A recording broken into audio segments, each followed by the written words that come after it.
왜 박해를 한 거예요? 왜? 박해 시작은 1785년 을사 추조 적발 사건이라는 유교라는 것과 근본적으로 천주교 사상이 갖고 있는 충돌, 충효도 안 돼, 뭐 반상도 안 돼, 남녀 유별도 아니야. 뭐 이런 게 이제 한 가지가 있는 거고요. 프랑스 함대들이 자꾸 동양교에서 알짱알짱 한다든지, 조선이 형님으로 모시고 있는 청나라에 쳐들어가가지고 국경을 함락한다든지. 아, 그럼 불안해지는구나. 그렇죠. 그러니까 외세 정세에서 이런 일이 생기면 더 박해가 세지는 경우가 생기기도 했고요. 네. 유교의 모순, 외부의 상황, 당쟁의 상황, 그리고 조선 후기의 문제 상호작용을 하면서 어떤 때는 신유, 어떤 때는 기해, 뭐 이런 식으로 박해 상황이 생겼고, 이걸 이해하면 박해를 이해하기가 쉽습니다. 3프로TV 특별 기획 더 릴리전, 종교에 관한 이야기 다루고 있고요. 오늘은 천주교의 박해의 역사, 이것도 정말 대단한 역사가 있지 않았습니까? 사실 우리가 이덕주 교수님하고 네. 우리 선교사님들 어떻게 활약했고 또 어떤 박해를 받았는지 했는데, 어떤 분들이 댓글을 남겼더만, 야, 오리지널 박해 받은 건 안 하고, 아, 개신교 박해 주로 얘기했다. 그러니까 100년 전에 야 지금 피 튀겼어. 네. 그 얘기 좀 해봐. 개신교 박해 한 100년 전쯤에 이미 천주교는 엄청 박해를 받았죠. 이덕주 교수님이 인정하시더만. 아, 맞습니다. 한 다음에 고생 다. 한 다음에 네. 뭐 거절은 아니지만 하여튼 했는데 감사하다고 그런 얘기 하시지. 네. 자, 그러면 오늘은 천주교 박해의 역사 네. 한번 여쭤보. 우리나라에 있었던 박해의 역사입니다. 3대를 멸한다 그랬죠. 그때. 네. 천주교 서울대교구 신부님이시고요. 카톨릭대학교 성의교정 성기헌 교수님과 함께합니다. 어서 오십시오. 어서 오십시오. 감사합니다. 네. 박해 역사라 그러던데요. 천주교 한국 그 조선 천주교의 역사는 처음부터 끝까지 박해 역사다. 초기는 그렇다고 볼 초기. 수 있죠. 네. 네. 언제죠? 이제 처음 들어온 게 천주교가 처음 들어온 게? 근데 이제 들어왔다는 것도 이제 여러 기준점이 있겠지만, 예. 저희의 이제 공식적으로는 1784년에 예. 우리나라 신자 이승훈이라는 남인 계열 학자가 이승훈. 국경에 가서 국경에 가서 세례 받은 거. 베드로라고 영세를 받고 예. 들어와서 행동이 진짜 빨라요. 그래서 바로 신앙 공동체를 만든 것, 이게 이제 한국 천주교의 시작으로 봅니다. 1784년. 야. 그 전에 물론 뭐 소현세자가 뭐 책을 가지고 들어온 게 있다. 근데 그게 다 불태워져서 없어졌고, 또 사료상으로 자세한 기록이 있는 게 아니고, 뭐 임진왜란 때 뭐 일본 뭐 신부도 거기 있었다. 그렇지만 그건 일본 교회사의 일부인 것이고요. 역시 사료가 없어서 네. 우리의 시작은 1784년입니다. 명확하게 그래도 연도가 남아 있군요. 1784년. 네. 그러니까 개신교하고 딱 100년 차이 나요, 거의. 아, 그렇죠. 그렇죠. 그죠? 그렇죠. 그때 이제 개신교도 천주교 사실 굉장히 시작이 복잡하던. 네. 천주교가 이제 중국을 통해서 이제 들어온 거죠. 중국을 통해서 들어왔죠. 예. 그래서 이제 이승훈 님께서 베드로님께서 이승훈 뭐예요? 이 무슨 신부님이에요? 아니에요. 성도? 그 평신도인데 이제 남인 계열의 상당히 촉망받는 실학자 유학자였습니다. 그 천주교 커뮤니티 같은 걸 이제 만드신 거죠, 처음에. 예, 초기에 그 한국 신자들은 대체로 이제 남인 양반 계열. 예. 그러니까 약간 식자층이 처음엔 그랬어요. 식자층이 많았죠. 근데 이제 처음에는 이게 뭐 해가 될지 뭐가 될지 잘 모르니까 뭐 박해할 것도 처음에는 없었을 거 아니에요. 그러다가 그렇겠죠. 아, 이게 얘네 안 되겠네 싶으니까 이제 박해를 아마 시작했을 것 같은데. 네. 그럼 어떤 박해가 이제 막 언제부터 시작이 된 겁니까? 왜 박해를 한 거예요? 왜? 폭넓은 이제 질문이신데, 이제 예. 그 박해 시작은 1785년 을사 추조 적발 사건이라는. 을사 추조 적발 사건? 예. 추조는 형조예요, 형조. 예. 그 관청 있잖아요. 네. 을사년에 형조가 적발한 사건, 뭐 이런 건데, 이제 식자층이 지금 명동 어디 명예방에 어디 이렇게 모여가지고 천주교 예식을 자기들끼리 하고 있었어요. 아, 뭐 좀 이상하다. 근데 이제 포졸들이 예. 관아에서 나온 포졸들이 이제 이렇게 이제 순찰하다가 얘네 뭐야 이거? 웅성웅성 소리 들어가, 이거 뭐 끝나고 막걸리나 할까 뭐 이러고 있다가 갑자기 웅성웅성 소리가 나니까 요즘 말로 급습. 아. 그러니까 뭐 미란다 원칙 뭐 이런 거 하지 않았겠죠? 급습을 하고 딱 들어가 봤더니 웬 이렇게 장발 남자 그림이 이렇게 그려 있고. 예수님. 그렇죠. 아, 그 그림이 그때도 있었어요? 그러니까 중국에서 왜? 이미 들어왔었어요. 있었겠지. 왜냐하면 그게 이제 그건 85년이고 이승훈이 84년에 영세를 받을 때 중국 서적빛 여러 가지 뭐 묵주, 뭐 상번 책들을 가지고 들어왔거든요. 그러니까 그걸 사용한 거예요. 그래서 이상한 그림, 이상한 상 하니까 다 붙잡아 드립니다. 이거 사문난적이다 뭐 이런 식으로 아마 처음에 잡았겠구나. 근데 이제 조사를 하다 보니까 네. 이거 10명 정도가 잡혔거든요. 예. 근데 그 10명 잡혀 있는 10명 중에 정약용 형제가 3명이 있었어요. 현장에. 정약용, 그 위에 정약종, 정약종. 그 위에 정약전. 이 3명이 영세를 다 받고 그 을사추조 적발 사건의 현장에 셋이 이렇게 앉아 있었습니다. 그러니까 이제 정약용의 어떤 그 믿음의 아이덴티티를 이제 볼 수 있는 건데, 근데 관아에서 끌고 가서 조사를 하다가 이거 남인 계열의 실력자들이네. 왜냐하면 정약용은 정조하고 거의 그렇죠. 직통으로 하던 사람이니까. 그렇죠. 네. 그래서 다 풀어줘요. 그냥 일단 풀어주고 그 장소만 제공한 김범을 한 사람만 처형을 하는데. 처형을 해요? 그러니까 장소 제공한 사람들 죽여요? 네, 죽여요. 아니 그 뭐? 아유. 그러니까 왜냐하면 이제 그때부터는 무슨 사기 도박 파는데 하우스장을 처형을 하고 근데 이제 이 사람 다 내버려두고. 서적을 막 조사해보고 하니까 이제 말씀드린 유교와의 충돌하는 부분 여러 가지, 그리고 정치적으로도 그냥 넘어갈 수 없는 상황이었고, 그렇게 해서 이제 처음 잡혔고, 그래서 이거는 이제 하면 안 된다는 게 지식인들 사이에서 이건 잘못 건드리면 큰일 나겠다 정도는 이제 컨센서스가 있었겠죠. 네, 흐지부지 지나갔어요 일단은. 그리고 나서 근데 이제 거기에 이승훈이라는 분이 처음에 1784년에 북경에 가서 영세를 받을 때 네. 이승훈이라는 분이 혼자 그냥 어느 날 이렇게 꿈꾸다가 그냥 괜찮은데 가지 않았을 거 아니에요. 옆에서 좀 가봐라 이렇게 부추기는 분들이 있었어요. 있었겠죠. 그 중요한 분이 한 이벽이라는 분이었거든요. 이벽도 역시 남인 계열의 학자였고 네. 당대 조선 서학 천주교의 거의 최고의 이론가라고 볼 수 있거든요. 그리고 뭐 풍모가 막 키가 크고 막 이렇게 외모가 막 좋고 이래가지고 사람들이 다 이제 저 사람은 신선 같다. 정약용도 그렇게 생각을 했고, 이 사람이 이제 해박하게 천주교를 연구하다가 이건 여기 진리가 있구나. 그러니까 이승훈에게 자 북경 가가지고 영세 좀 한번 받아봐.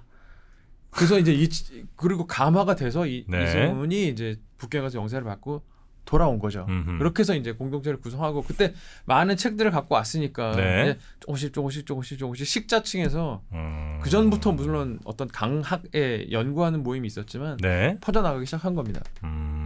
그러니까 어느 딱 특정 시점을 찾기가 애매하니까 첫 번째 이승훈의 세례 사건 그거를 이제 우리 최초의 저거라고 할 수 있는데, 사실 그 전에도 조금 소현세자 등등의 어떤 있었겠네요. 서학의 접촉이 없지 않아는 그러니까. 있었고요.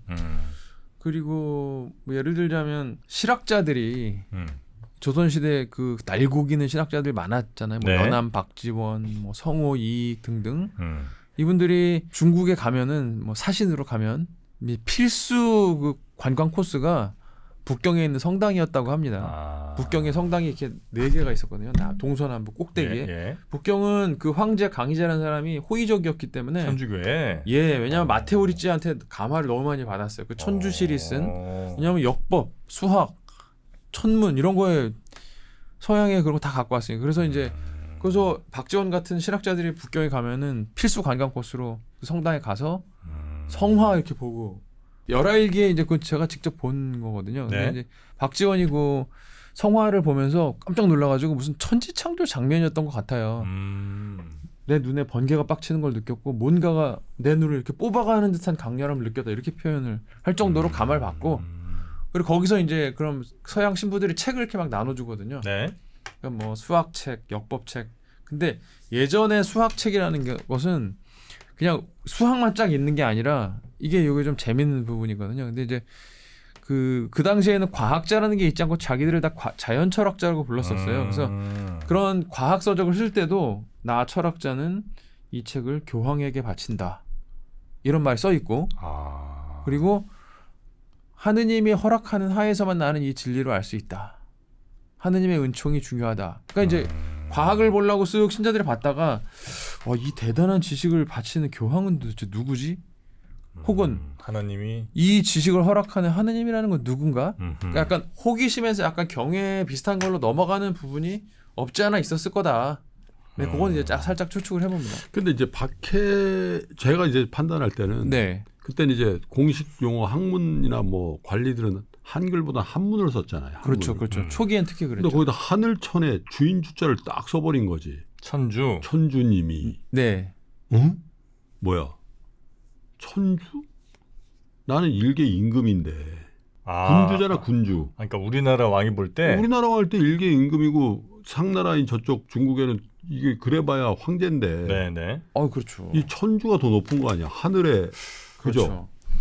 거기서부터 이제 야 이건 안 되겠다 이렇게 되지 않았을까? 빈도가 살짝 그 정확한 지적이십니다. 네. 그래서 이건 그냥 우리가 그 상식적인 수준에서 그냥 몇 개의 단어만 떠오려도 사실 알 수 있는데요. 왜 우리가 조선시대 생각하면 충효 이런 단어 떠오르잖아요. 충효.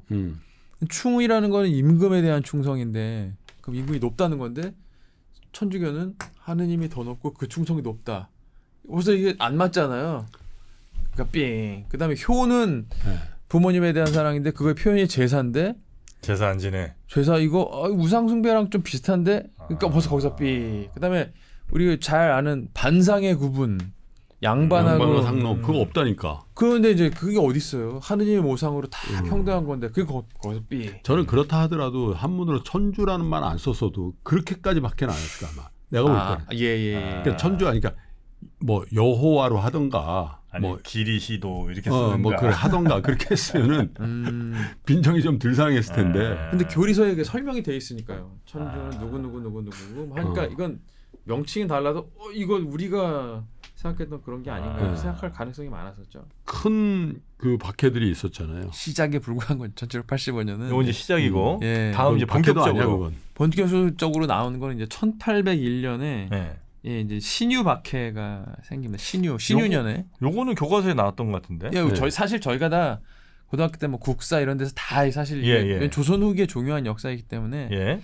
근데 이제 앞으로 뭐 이런 신유 박해, 기해, 병인 박해 이런 게 이제 다 다를 것 같지만 사실은 몇 가지 중요한 어떤 원칙 안에서 왔다 갔다 하는 거거든요. 그 틀을 이해하면 사실은 그 나머지 박해는 저절로 이해가 그래요? 되는 거예요. 그래서 그 틀을 잠깐 말씀을 드리면 네.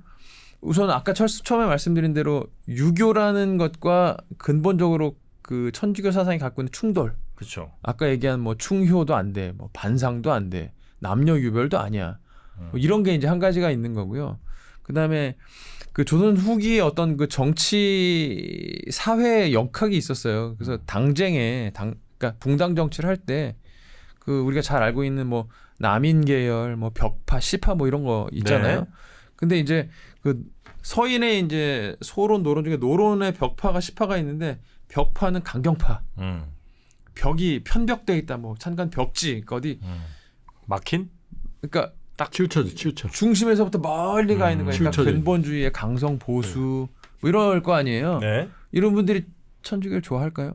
싫어하겠죠. 당연히 싫어하겠죠. 그다음에 시파는 지금 이제 어떤 벌어지고 있는 일에 대해서 조금 유연하게 대처하는 사람들, 그러니까 천주교 호의적일 수가 있겠죠. 그러니까 벽파가 득세를 하면 시파의 천주교는 탄압을 받고 이 역학이 있었고요. 그다음에 이제 안동김 씨 세도 정치, 뭐 안동김 씨, 표양조 씨.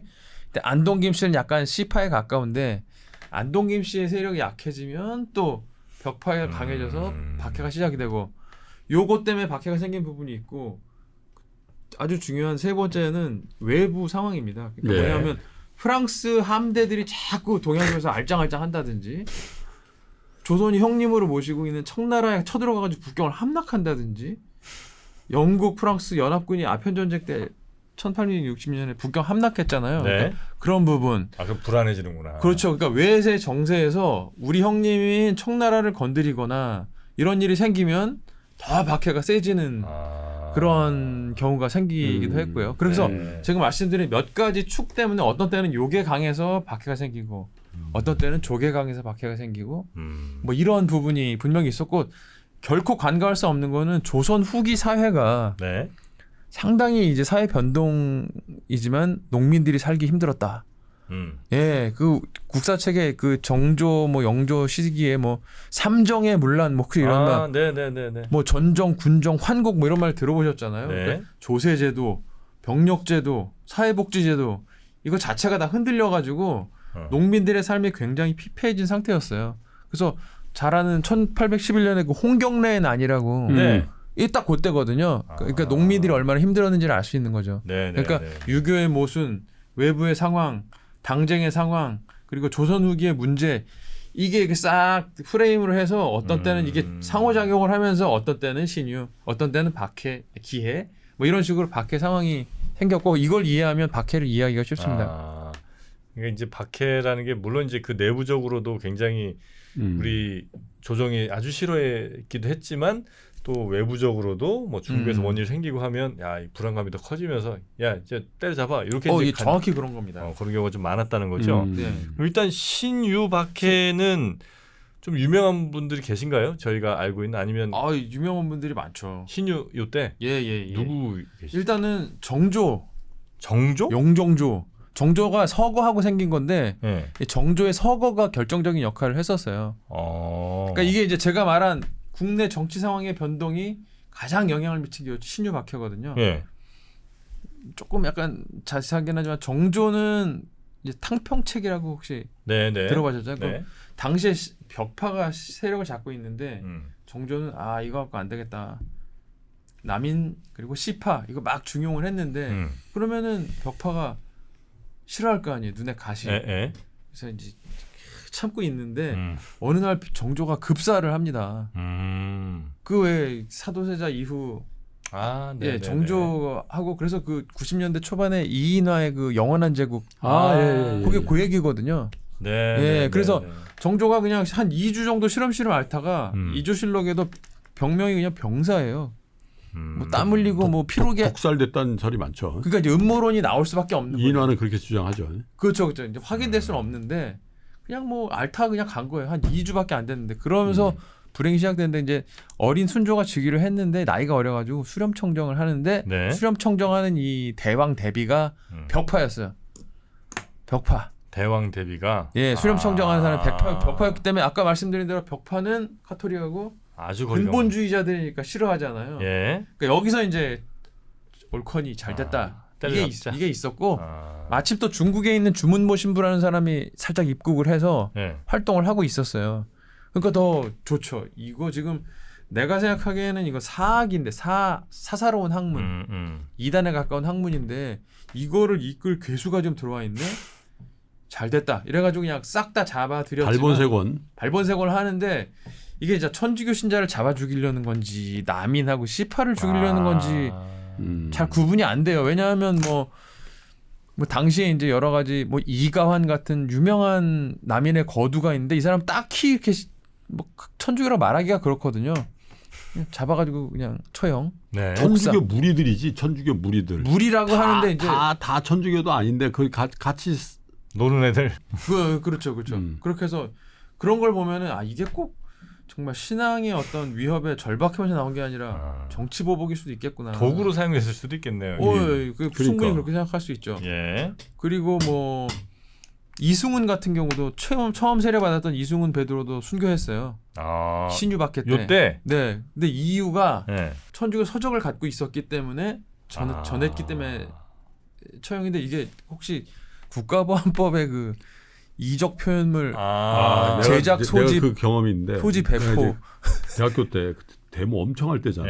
학교 지금 생각하면 말도 안 되는데 학교 출입하려면 요즘 말로 센터를 깠어요. 아이고 가방 열어. 그 연다고 열어줘야 돼. 그 전경들. 그 내 가방에 김일성이라고 쓴 책이 있는 거야. 보여요. 근데 그 책이 김일성 까는 책이었거든. 그래서 하와이 대학의 서대숙 교수라고 김일성에 대한 유명한 이 우파야 이 양반이. 근데 책 이름이 김일성인 거야. 지금 다른 설명 없고 그냥 김일성. 위험한 거 들고 다니셨네. 와, 그러니까 내가 그냥 그 정경한테 뭐라 해봐야 말도 안 통하잖아. 이게 원래 그런 게 아니거든요. 해도 안 되죠. 끌려 가셨어요? 당연하지. 그 반대의 경우도 전 얘기를 들은 거 있는데 어떤 사람이 자본론이라는 책을 갖고 있다가 적발이 된 거예요. 근데 그 적발하신 분이 자본 이거 좋은 거잖아. 돈. 그래 풀어줘. 이거 돈 해가지고 무슨 경영 이런 건가 보다. 열심히 공부해 그래서 풀어줘야 그 반대 경우도 있었고. 아이고야. 그래서 이승우는 요즘 말로 하면 이적 표현물 네. 소지 제작 배포에 걸려가지고 네. 처형됐어요, 처형? 처형당했습니다. 네. 아. 야, 근데 조선 시대 진짜 얄짤없어. 아니 뭐 아직 책 갖고 있었다고 막. 전근대 사회니까요. 네. 신유박해는 그렇게 정치적인 이유로 생긴 게 네. 컸고 그다음 그다음은 주문모 신부가 들어와서 활동한 거에 대해서 위협을 느껴서 네. 이게 이제 컸습니다. 네. 그다음에 이제 신유박해의 결과가 뭐냐면 요즘 말로 하면 풍선 효과 있잖아요. 풍선 한쪽에서 이렇게 여기를 누르니까 절로 확 다 퍼져나가가지고 오히려 예 신유박해 때는 서울, 경기, 충청도, 전라도 그러니까 기호지방까지만 이제 신자들이 있었는데 거기다 하니까 사람들이 전국으로 다 경상도가요? 경상하죠. 한티, 그다음 부산 등거 살티, 어. 강원도, 뭐 그다음에 안성의 미리네 뭐 이런 네. 데로 전국으로 싹 해서 뭐라고 얘기할까요? 그냥 풍선 효과가 그런 거 아니에요? 오히려 박해가 전국 포교를 해버렸네. 신자는 확 줄었는데 네. 주문모 신부 그러니까 신유박해 할 때 100명, 10,000명 가량의 신자가 있었는데 확 줄었어요. 그래서 전국으로 예. 퍼져 나갔는데 이제 퍼져 나가는 방식이 되게 좀 인상적인 건데 뿔뿔이 흩어지잖아요. 그럼 이제 신자가 이제 조용히 어디론가 가야 되는데 도망을 쳐야 되는데 무작정 나침반 보고 갈 수는 없고 수소문을 하는 거죠. 그러면 사람들이 딴 교우들이 어디로 가나 그럼 수소문을 하다 보면 어느 곳으로 모이게 되겠죠. 근데 그 모이는 곳에 공통점이 있는데 일단 산 속으로 들어가야 될 거 아니에요. 네.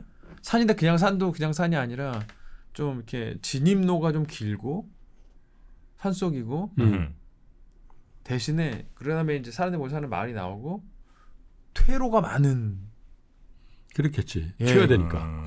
도망가야 되니까 멀리 위에서 누가 올라오는 건 다 보고 나중에 도망갈 수 있는 길은 많은 그런 자리를 대체로 선점을 했고 그렇지. 그럼 그 산에서 할 수 있는 것이 농사를 지을 수는 없을 거 아니에요. 산속에서 어떻게 농사를 짓기 힘드니까요. 제일 많은 재료가 흙, 나무 뭐 이런 거잖아요. 네. 그걸 할 수 있는 게 옹기, 항아리를 만들 수밖에 없잖아요. 그렇지. 그래서 이제 순교자들이 순교촌 정착촌에 다 옹기촌이 된 이유가 이제 그런 부분이 있고 그게 안 되면 숯이라도 구워 팔고. 근데 옹기 장사를 하면은 유리한 것 중에 하나가 이게 이제 그냥 장에 앉아가지고 파는 게 아니라 들고 돌아다니잖아요. 네. 계속 정보를 계속 사람들한테 묻다 보면 저기 교우촌이 있다더라. 네, 이렇게 해서 이제 교우촌이 전국의 풍선 효과로 몇 월 며칠날 일제단속 나온다더라. 네. 그리고 제가 인상적으로 간 그 대구의 한티성지라는 곳을 가봤었거든요. 예. 근데 거기는 제가 지금도 인상적인 게 똑같은 조건입니다. 그러니까 입구는 산이고 한 30분 올라가고 딱 나타나고 퇴로는 많고 근데 위치가 그 한티성지에서 이렇게 보면 대구 시내가 보여요. 그러니까 뭔가 묘해요. 그러니까 세상으로부터 다 도망가긴 했는데 완전히 도망온 건 아니고 내가 나중에 결국 가서 복음을 전하거나 할 곳은 저기라는 뭐 저의 해석이지만 네네네. 그런 느낌도 좀 들고 그래서 한티성지 같은 경우는 특히 그런 특징을 갖고 있죠. 부산 살티도 그렇고 한티 살티는 그때 지명이에요? 지명 고유 지명이죠. 예. 근데 요즘에 막 행정구역 개편하면서 이름들이 바뀌어가지고 제가 열심히 알고 있던 게 막 다 바뀌어가지고 헷갈리긴 합니다. 그래서 신유 기해. 네, 신유박해 그리고 기해박해가 그다음은? 끝났고 그 다음에 이제 1866년에 병인박해가 가장 큰 박해인데 흥선대원군. 예. 제대로 진짜가 아주 나타났네. 진짜가 나타났죠. 근데 이제 그 전에 김대건 신부님이 순교한 병호박해가 그 20년 전에 있었어요. 1846년에. 네. 그분은 사실은 이제 한국에 입국한 프랑스 그 선교사 3명이 있었는데 그 중에 한 명이 선발을 한 거예요. 근데 이제 이 프랑스 신부들이 3명이 한국에 입국하게 된 계기가 이게 아주 드라마틱한 면이 있어요. 아까 얘기 좀 해주세요. 1839년에 기해박해가 시작됐다 그랬잖아요. 네. 근데 그거보다 8년 전에 조선이라는 땅이 조선 대목구로 설정이 됩니다. 바티칸에 의해서. 대목구라는 거는 크다는 얘기는 아니고요. 대리한다는 뜻이에요. 그러니까 대리하는 사목자가 다스리는 구역이다. 근데 이건 교구는 아니고 준교구 정도 되는 거거든요. 근데 이게 쉬운 게 아니죠. 왜냐하면 그 당시에 뭐 한국을 잘 아는 것도 아니고 뭐 관리 한 명 보내려면 막 일주일씩 걸리고 막 이러니까. 그래서 이제 대목구를 설정하려고 막 조선에서 편지도 보내고 사신도 만나고 청하고 하는데 여러 가지 사정으로 잘 되지가 않아요. 뭐 경비, 지원자 문제 등등. 그래서 그냥 시름시름 하고 있는데 급반전이 이제 생기는 거죠. 그때까지는 조선교회 미래가 약간 불투명했었는데 방콕에 있는 어떤 파리예방 전교의 신부가 이 소식을 들어요. 태국의 방콕이요? 네. 네. 파리예방 전교는 그 당시에 이제 뭐 태국, 뭐 베트남, 필리핀 뭐 다 들어가 있었으니까. 동남아 총괄. 그렇죠. 예. 뭐 필리핀은 스페인, 뭐 마카오는 예. 뭐 이런 식으로. 거기서 이제 그 회보라고 해가지고 단톡방 같은 거죠. 요즘으로 치면 거기에 그런 뭐 얘기를 듣다가 이상한 일이 벌어지고 있다. 지금 내가 알기로는 조선에 있는 천주교 신자들이 이렇게 열성적으로 성직자를 요청하고 있는데 정말 열성적으로 요청을 했거든요. 막 핵심적인 역할을 한 사람은 또 이게 또 정약용 가문이 정약용 바로 위 정약천, 정약종의 아들이 정하상 바오로 결국 순교했는데 정하상 바오로가 편지도 잘 써.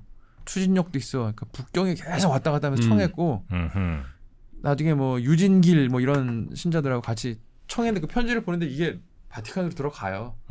이 신부가 이제 이런 정황을 조선 사람들이 이렇게 청하고 있고 뭐 내가 듣기에는 굉장히 사람들이 부지런하고 한 번 잘 믿으면은 끝까지 하고 호기심도 많고 왜 도대체 성직자를 보내지 않느냐.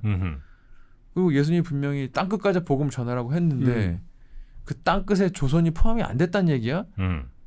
그러면서 내가 가겠다 이렇게 선언을 확 방콕에서 어떤 프랑스 신부가 한 명 선언을 하면서 네. 인원 부족이 해결이 되고 그때부터 이제 조선의 선교의 어떤 궤적이 살짝 바뀝니다.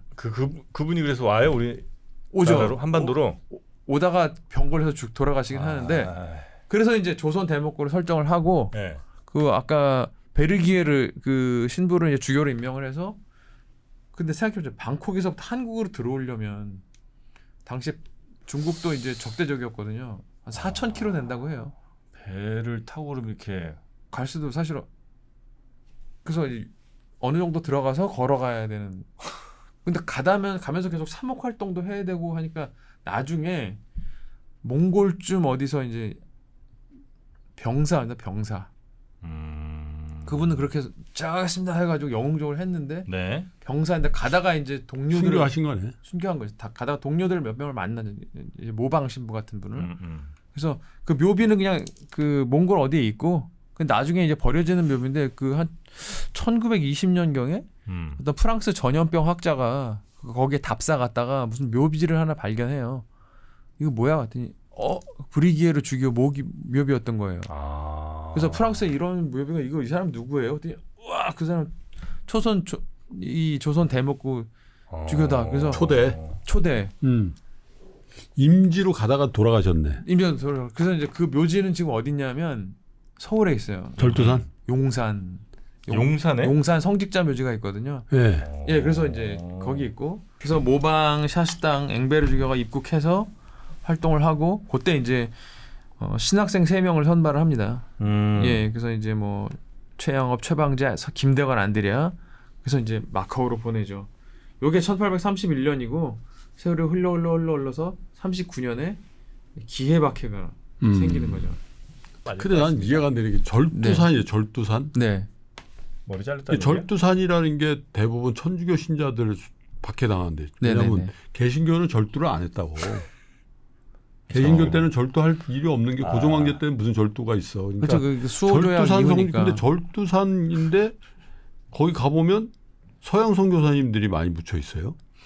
그게 정확한 지적이. 왜 그러지? 그게 원래 절두산이었으면 천주교 묘지가 돼 있어야 되는 거 아니에요? 네네네. 근데 개신교 묘지가 돼 있는데 지금? 개신교 묘지요? 그러니까 네. 서양 선교사 묘지. 네.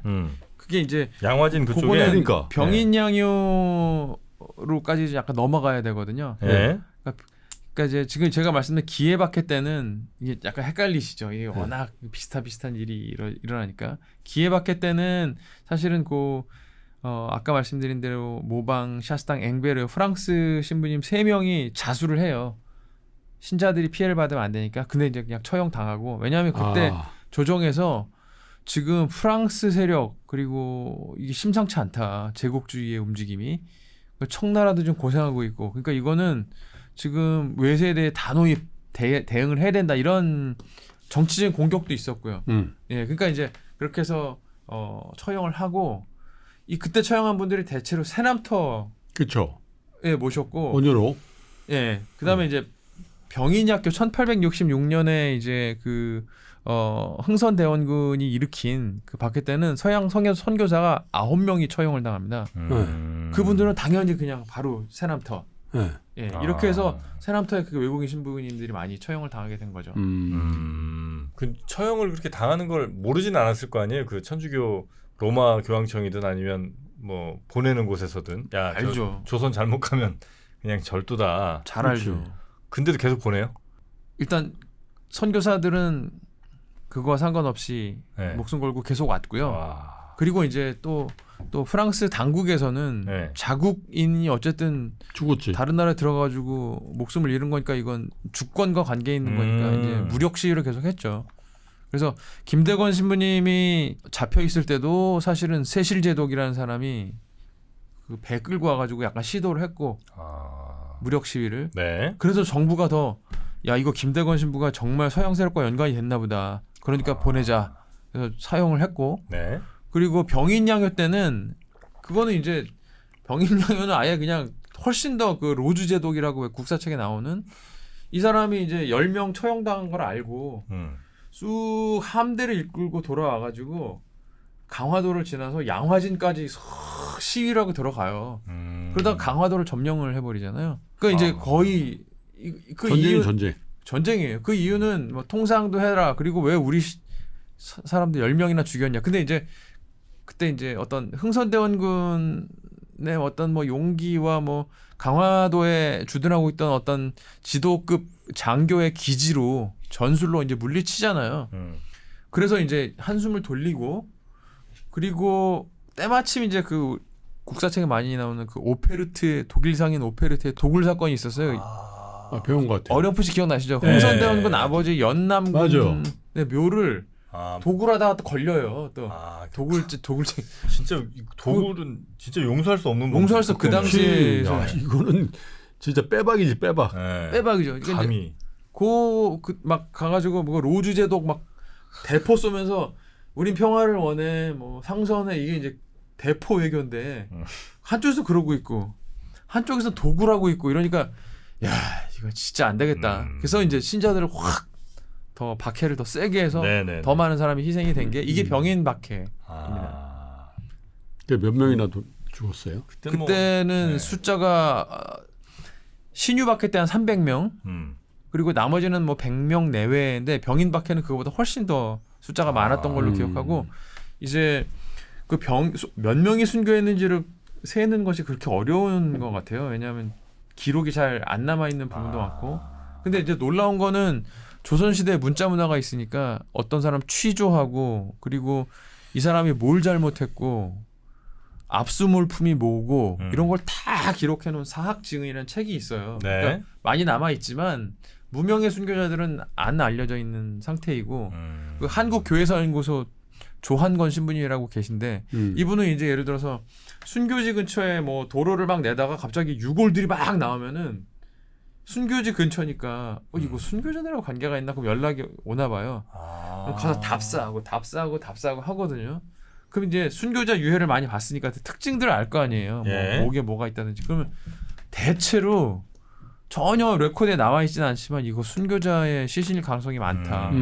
그렇게 따지면 숫자가 뭐 우리가 따지는 뭐 한 5, 6천 이런 정도보다 훨씬 만 단위로 넘어갈 수도 있다. 이게 이제 조한건 신부님의 말씀입니다. 네. 근데 그때 믿으셨던 분들은 네. 그러니까 순교하셨던 분들은 어느 정도로 믿음이 강하면 이게 이제 내가 잘못하면 죽을 수도 있는데 그게 죽이려면 죽여라 이 정도 수준이었는지 아니면 어쩌다 보니까 그냥 거기까지 끌려간 일괄 거지. 체포돼 가지고 그냥 아니 난 억울해요 뭐 이런 사람.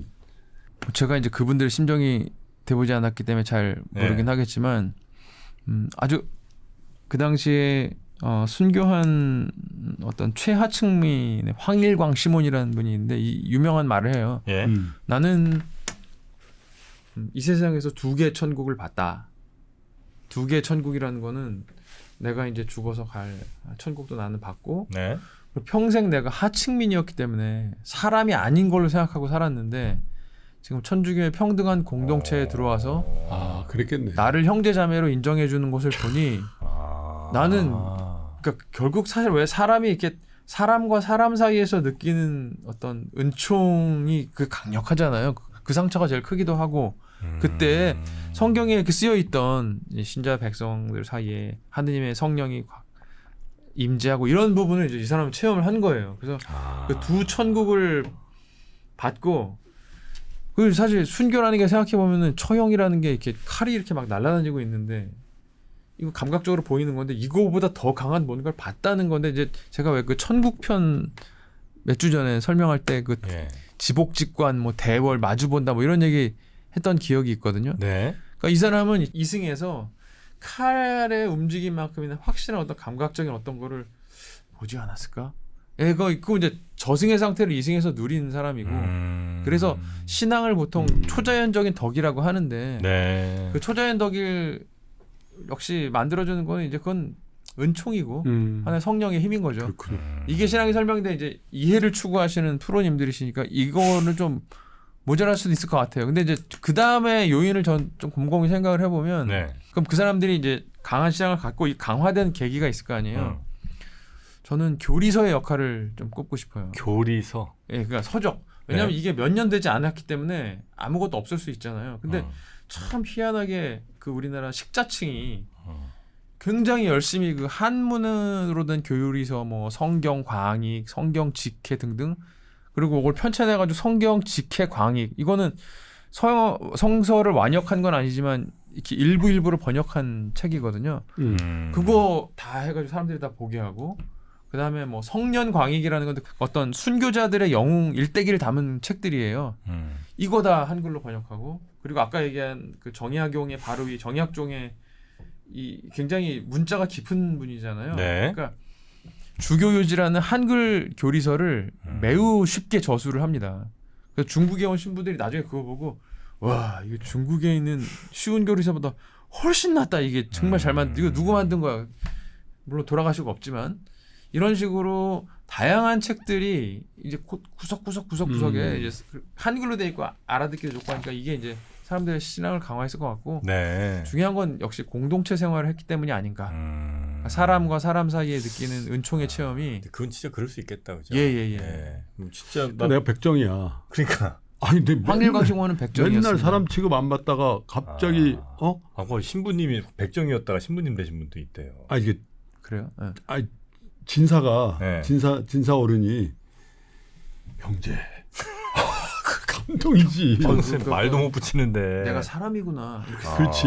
그건 진짜 그러네. 두 개의 천국을 봤다는 그건 거죠. 충분히 이해가 좀 되네요. 네. 진짜. 그래서 그런 여러 가지 것들인데 역시 초자연적 은총의 힘과 성령으로 신앙은 그렇게 고백을 그러다가 언제 박해가 공식적으로 끝납니다. 너 이제 야 이거 믿어도 돼. 나 이제 안 죽여. 공식적으로 그렇게 된 거는 이제 1886년에 네. 한불수호 조약, 한불수호 통상조약이라고 한국하고 프랑스 정부하고 공식 협약을 외교. 맺거든요.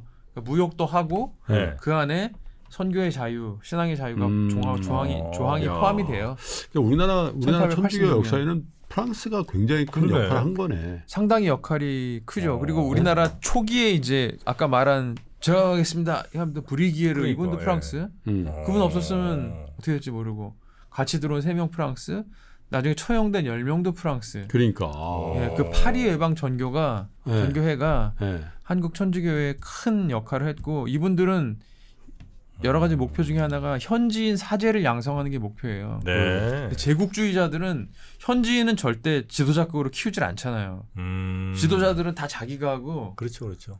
그 현지인들은 이렇게 부리려고 하지. 근데 이제 파리 해방 전교회 신부들은 그게 아니고 약간 진보적인 그런 현지에 있는 사람들을 더 어떤 깨어나 있는 사람으로 만들려는 노력을 했으니까 이건 제국주의와 관계없이 네네. 꽤 그래도 우리 천주교 역사엔 그래도 약간은 좀 그런 어떻게 보면 좋은 스토리가 있네요. 막 다른 데들은 막 안타깝지만 진짜 그런 자기 예를 들면 스페인이다 포르투갈이다 이러면 그 일본 그 역사 보면은 일절 그런 거 없어요. 여기서 그냥 다 한다고. 일본은 뭐 시간 관계상 일본은 아주 거기는 일본도 뭐 되게 또 신부들도 정치적이었고 그때 보면. 그렇죠. 아. 일본의 박해라는 거는 한 200년간 줄기차게 그 영화로도 나온 게 좀 몇 개 있는데. 도쿠가와 이에야스에는 그렇게 됐습니다. 그 전에 오다 노부나가나 뭐 이럴 때까지는 네네네. 괜찮았는데 그래서 막 그 십자가 이거 뭐 밟고 지나가면 뭐 목숨을 살려줄게 뭐 이런 거 이제 테스트가 있는데 그거 이제 못 밟는 거예요. 완전 멸절을 시켜버려. 그러니까 지금 씨를 일본의 말린다는 천주교가 없잖아. 표현이 멸절을 시켜버려. 박해받던 조선 교우들이 네. 하는 쓴 글들이 있을 거 아니에요. 네. 막 숨어가지고 내가 왜 이렇게 됐지 뭐 등등. 네. 근데 제가 그런 글들을 보면서 인상적으로 느끼는 거는 일단 박해하는 사람들을 원망을 안 하더라고요. 박해하는 사람을 원망 안 하고 박해 받는 사람이 딱히 원망. 어떤 식으로 표현을 하냐면 우리의 재주가 부족하고 우리의 설득력이 부족해서 조정을 설득하지 못했다. 이렇게 와. 그러니까 저 나쁜 사람 이렇게 하지 않고 약간 의외였거든요. 그래서 그런 것도 기록에 좀 남아 있어요. 나와 있어요. 그러니까 이제 이렇게 정확하게 사료의 바탕을 두고 얘기를 하는 거고 그게 하나고 이건 그 다음 거는 참 한국 우리 조선 사람들은 마음이 부드러워가지고 일본 나라가 자국의 신자들을 그렇게 모질게 박해하는 것처럼 하지는 않을 거라고 난 믿는다. 이런 구절이 한국인의 부드러운 심성 때문에 그렇게 심하게는 않을 거다. 그러니까 박해하는 사람들에 대한 미움이 아무래도 없고 동료 한국인에 대한 믿음이 또 있는 거를 제가 느꼈어요. 그러니까 그런 여러 가지 것들이 한국 사회에 천주교가 뿌리 내리게 되는 뭐 한 원인이 되지 않을까. 이제 같이 사는 사람들에 대한 신뢰나 믿음이 극단적인 상황에서는 아직은 남겨놓은 거니까. 그거는 저는 그 실제 글을 보면서 느낀 부분은 그런 부분이 좀 있었습니다. 조선 사람들은 그래도 일본처럼 아주 우리를 막 심하게는 안 하겠지. 그냥 깔끔하게 죽여주겠지. 뭐 요 정도 부드럽다 이렇게 표현을 해요. 부드럽게 죽여주시겠지. 근데 이제 물론 그렇게 전개되지는 않았지만 적어도 거기에 대한 믿음은 좀. 알겠습니다. 자, 하여튼 천주교 박해 역사. 저희도 뭐 대략 교과서를 통해서 그냥 한두 번 무슨 박해 해서 뭐 김대건 신부 뭐 이런 거 좀 듣긴 했었는데 어떤 분들의 희생으로 이 땅에 천주교가 혹은 뭐 이 기독교가 자리를 좀 잡게 됐는지 간략하게 좀 알아봤습니다. 우리 한국이 그래도 대단한 게 종교 박해는 없잖아요. 이때 이후로는 그죠? 네. 그렇죠. 야, 뭐 개신교 믿는 사람들 싹 잡아들여 뭐 이런 것도 없고 그죠? 네. 완전한 종교의 자유가 있잖아요. 네. 근데 만약에 어떤 폭군이 나와가지고 야 우리나라 국교는 오늘부터 성리학이야 딱 그래가지고 특히 예수교 얘들 싹 잡아들여 해가지고 아까 그것처럼 너 안 믿는다고 하면 살려주고 너 믿는다 그러면 죽는다. 그럼 몇 명이나 믿는다고 할까? 그런 상황이 놓이게 지금 되면 21세기면 만약에 지금 이거 하면 있을까? 뭐 일부 있긴 하겠지만 거의 없겠죠 뭐. 그 십자가 밟고 지나갈 사람.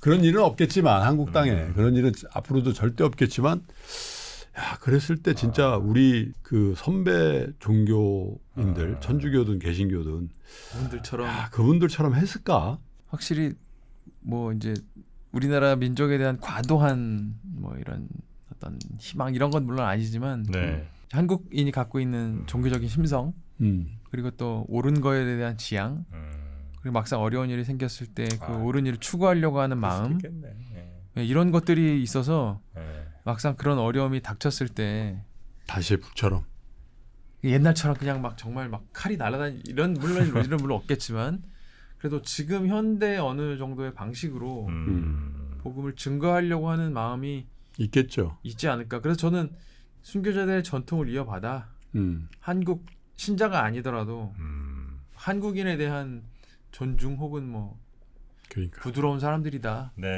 그리고 천주교를 괴롭히는 분들을 원망하진 않습니다. 아니 지금 저는 이제 말씀드리면서 그때 계급은 달라도 갑자기 그 안에서 커뮤니티에서는 또 우리 형제가 됐어서 그게 이제 하나의 천국이었다는 거 아니에요. 천국이지 사실. 지금 어쩌면 교회 내에서 혹은 뭐 성당 내에서 그만큼 형제처럼 형제님처럼 정말 동등하게 우리가 서로를 바라보고 있는 지금은 그런 제한도 없는 세상인데 오히려 그때보다 더 저희 뭐 저 재산도 별로 없고 이렇게 좀 낮춰보거나 아니면 좀 에이. 그런 게 혹시 있는 건 아닌가 하는 반성을 또 음. 해볼 때가 된 것 같다 이런 생각을 좀 합니다. 네, 저도 동의하는 바입니다. 네. 그래서 그렇죠. 한국 카톨릭과 개신교의 네. 그 높은 문턱 등등 좀 처절하게 좀 생각을 해봐야 될 부분일 것 같습니다. 네. 자, 오늘은 천주교 박해의 역사, 특히 우리 땅에서 있었던 박해의 역사를 한번 살펴봤고요. 오늘 함께 말씀 주신 분은 천주교 서울대교구 네. 가톨릭대학교 성의교정의 성기헌 교수님이었습니다. 대단히 고맙습니다, 교수님. 고맙습니다. 감사합니다, 원장님.